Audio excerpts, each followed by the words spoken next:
What's up, Manna family, and welcome to your Morning Manna, where I'm sharing 6 ways to move toward the purpose you don't fully see. You have heard it before, and you've been created by a perfect God for a precise purpose. This week, the idea I want you to get is that you can move confidently toward God's purpose in your life, even though you may not fully see it. Over the last couple of days, here's what we've covered.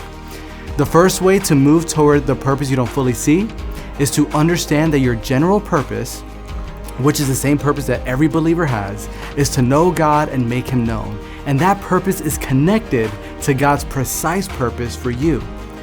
The good works that He has designed for us are connected to kingdom advancement. That's really the point.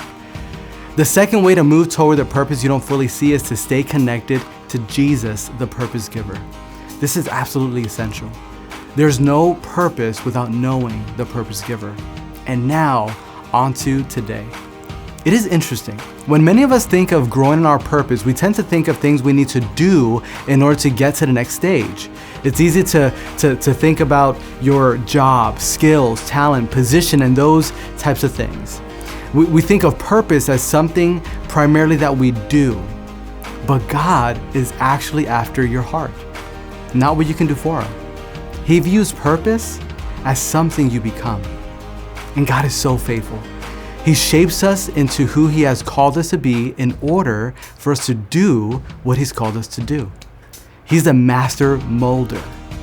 In Jeremiah chapter 18, verse 6, God says that we are the clay and He is the potter. And in James chapter 1, verses 2 through 6, we learn some insights as to how God shapes us. Starting from verse 2, consider it nothing but joy, my brothers and sisters, whenever you fall into various trials. Be assured that the testing of your faith through experience produces endurance, leading to spiritual maturity and inner peace.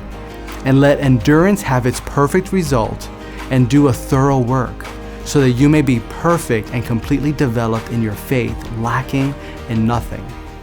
Typically, when we think of trials, our first inclination is to blame someone or something, or just to get it over with, right? But in life, we will go through various trials. This is just part of life. And some trials come in the form of temptation, financial hardship, some loss, some depression, some working with difficult people, some being the difficult person, a rough season in your marriage, with kids, discontentment. I think you get the idea. Some trials we get ourselves into, and others we have no control over. But regardless of how they come, God uses them as opportunities for you to grow in spiritual maturity, to shape you into the person He has designed you to be. God is working in you so that He can later work through you.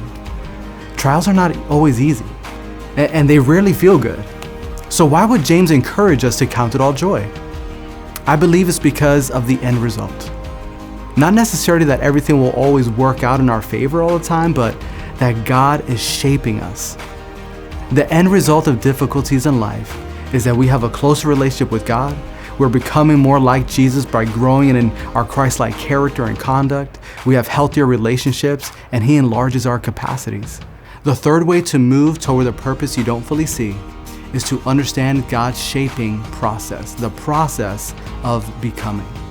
Look forward to seeing you tomorrow for your Morning Manna. Until then.